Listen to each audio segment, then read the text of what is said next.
इसलिए भगवान शुकदेव कहते हैं राजन चंद्रवंश की परम पुण्यमयी कथा का श्रवण। भगवान नारायण की नाभि कमल से ब्रह्मा का जन्म हुआ, ब्रह्मा के बेटा अत्रि मुनि हुए, अत्रि के बेटा चंद्रमा हुए, जिनसे चला चंद्रवंश, आगे जिस वंश को जाकर चंद्रवंश कहा जाने लगा। चंद्रमा के बेटा बुद्ध, बुद्ध के बेटा पुरुरवा हुए। इन्हीं पुरुरवा का दूसरा नाम एल था। राजा एल का विवाह उर्वशी नाम की अप्सरा के साथ हुआ। इन्हीं में आगे जाकर आयु, श्रुतायु, सत्यायु, रय, विजय, विजय आदि 6 पुत्र हुए। इन्हीं के प्रतापी वंश में चलकर महाराज नहुस हुए। नहुस के भी यति, याति, संयाति, आयति, व्यतिकृति आदि बेटा हुए। आगे दूसरे बेटे के 2 विवाह हुए। पहला विवाह शुक्राचार्य की बेटी देवयानी से और दूसरा विवाह वृषपर्वा की बेटी शर्मिष्ठा से हुआ। सुखदेव जी कहते हैं परीक्षित पुरु वंश में ही आगे जाकर राजा दुष्यंत हुए। महाराज दुष्यंत का जन्म हुआ। इनके बड़े ही प्रतापी पुत्र हुए जो बचपन से ही महाराज सिंहों से क्रीड़ा करते थे। इसी प्रतापी वंश में महाराज रंतिदेव हुए, जिनके राज्य में सूखा पड़ जाने में सर्वस्व खजाना लुटा दिया। 49 दिन तक महाराज भूखे बैठे रहे थे, 49 दिन तक जल भी नहीं पिया। ऐसे प्रतापी राजा हुए पुरुवंशी। आगे चलकर भगवान कहते हैं यदुवंश में अजमीर, देवमीर, शूरसेन प्रभृति आदि बड़े बड़े प्रतापी राजा हुए। सूरसेन के बेटा आनक दुंदुभी, इन्हीं का नाम पड़ा वसुदेव। वसुदेव जी की 7 पत्नियां हैं। उनकी 7वीं पत्नी देवकी के गर्भ से ही परब्रह्म परमात्मा का अवतार हुआ। सुखदेव जी कहते हैं बोले हो गया कृष्ण जन्म। भगवान परीक्षित जी ने मुंह लटका लिए, बोले कृष्ण कथा सुनने के लिए तो 4 दिन से बैठा था। बोले क्यों? बोले जिन भगवान श्री कृष्ण ने मेरे पूर्वजों को महाभारत के युद्ध में विजय श्री को प्राप्त करा दिया, आपने सारी कथा पूरी कर दी। सुखदेव जी हंसने लगे, प्रसन्न हो गए। परीक्षित में जानना चाहता हूं तेरे हृदय में पिपासा है कि नहीं। तब कहा कथितो वंश विस्तारो भवता सोम सूर्ययो राज्ञां चोभय वंश्याना चरितं परमाद्भुतम् यदोश्च धर्मशीलस्य नितरां मुनिसत्तमा तत्रांसेनावतीर्णस्य विष्णोर्वीर्याणि संशना। सुखदेव जी कहते राजन मैंने तुझे चंद्रवंश की वंशावली को श्रवण कराया। जानता है वसुदेव क्या कौन आए हैं? वसुदेव क्या साधारण मनुष्य नहीं आया। वसुदेव ग्रही साक्षात भगवान पुरुषापरा, साक्षात भगवान आए। और कल आपको हम सुनाएंगे कृष्ण के 2 जन्म हुए हैं। हमने महाराज जी सुना कि देवकी के गर्भ से भी कृष्ण ने जन्म लिया और यशोदा के यहां भी लिया। वो जो यशोदा के यहां कृष्ण थे वो देवकी के कृष्ण के महाराज लुप्त हो गए थे। हमारे पूज्य बात शिमलुकपीठ वाले महाराज जी सुना हमने। आज भगवान जैसे ही कंस अपनी प्राण प्रिय बहन को विदा कर रहा था, आकाशवाणी हुई कि जिस बहन को तू विदा कर रहा है इसका अष्टम गर्भ तेरा काल होगा। उसी ने तुरंत मारने के लिए दौड़ा। आचार्य महामुनि सुखदेव भगवान कहते हैं बंदी गृह में बंदी बना दिया। प्रथम पुत्र ने जन्म लिया जिसका नाम कीर्तिमान हुआ।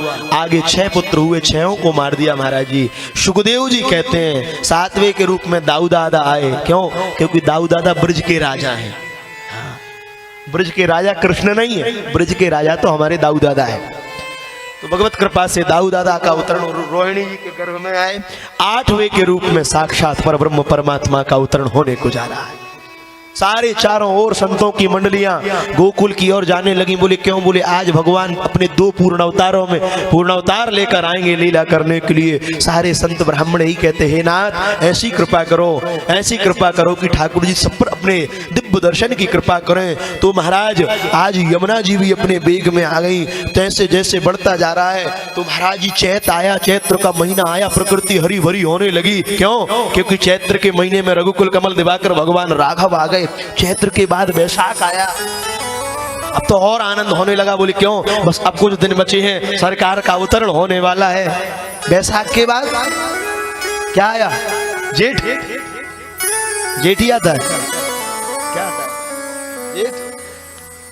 हमें याद नहीं है, आप बता दिया करो। वैशाख के बाद क्या आया? जेठ आया, अब तो और उत्कंठा बढ़ने लगी। बोली अब तो सरकार का प्राकट्य होगा।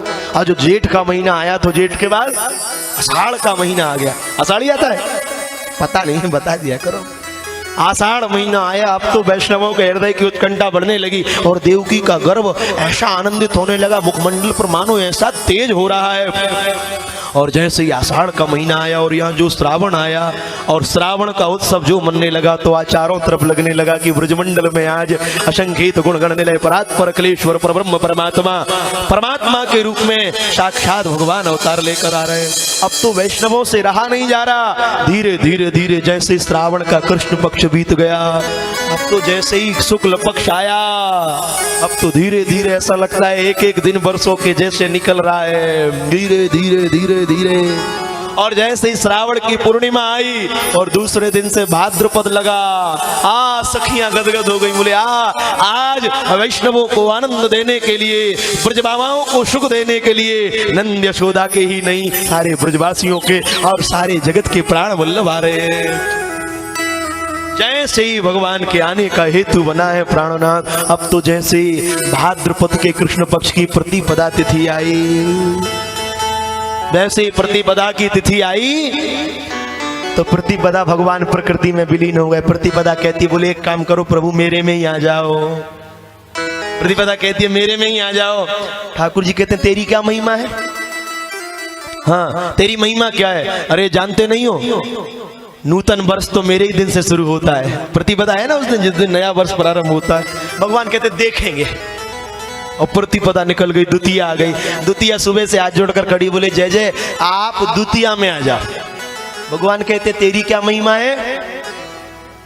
तेरी क्या महिमा है? द्वितीया कहती है भैया दूज का पर्व तो मेरे में ही मनाया जाता है। अरे भगवान कहते हैं देखेंगे। फिर तृतीया आई। तृतीया कहती जय जय अब मेरे में तो आ जाओ। हाँ, भगवान कहते तेरी महिमा क्या है? वो कहती है हरियाली तीज तो मेरे ही दिन मनाई जाती है। अरे तेरे दिन हरियाली तीज मनाई, देखेंगे। भगवान कहते हैं अब जैसे ही चतुर्थी आई, वो कहती है मेरे में तो आई जाओ।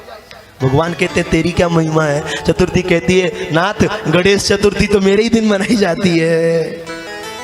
भगवान कहते तुझे भी देखेंगे। अब तो दिन ब दिन उत्सव बढ़ता जा रहा। भगवान क्यों नहीं आ रहा? प्रकृति में विद्यमान हो गए पर प्रकट क्यों नहीं हो रहे? अब जैसे ही पंचमी आई तो पंचमी कहते जय जय मेरे में ही आ जाओ। भगवान कहते तू तेरी महिमा बता दे, तेरी क्या महिमा है? पंचमी कहती जानते नहीं हो बसंत पंचमी तो हम में ही मनाई जाती है। अच्छा, भगवान कहते तुझे भी देखेंगे। षष्ठी आई, षष्ठी से कहा तू, अरे बोले बालक की षष्ठी कर्म तो मेरे ही दिन होता है। सप्तमी आई, तू, सप्तमी कहती 7 दिन, 7 का अंक सबसे शुभ माना जाता है, सप्ताह में 7 दिन होते, मेरे में आ जाओ। भगवान कहते देखेंगे। पर जैसे ही महाराज अष्टमी की तिथि आई, भगवान मौन खड़े हैं। उससे कहते तू कुछ बोल। वो कुछ बोलती नहीं। दोपहर हो गया तो भी कुछ नहीं बोली, शाम हो गया कुछ नहीं बोली। अब शाम से रात होने को आया, अष्टमी से पूछते क्यों तेरी क्या महिमा है? अष्टमी कहती है प्रभु मेरी कोई महिमा नहीं है, महिमा तो आपकी है। भगवान कहते हैं जिसकी कोई महिमा नहीं है उसकी महिमा को बढ़ाने के लिए ही मैं काल परम शोभना, काल भी परम सुंदर हो गया। भाद्रपद का महीना आ गया, कृष्ण पक्ष आ गया, अष्टमी तिथि आ गई, बुधवार का दिन आ गया, रोहिणी नक्षत्र आ गया, हर्षण योग आ गया, बवकरण आ गया। मध्यरात्रि के ठीक 12 बजे अकारण करुणा वरुणालय भक्त वांछा कल्पतरु विनंदन गीतांबरधारी भगवान देवकी के गर्भ से प्रकट हो गए।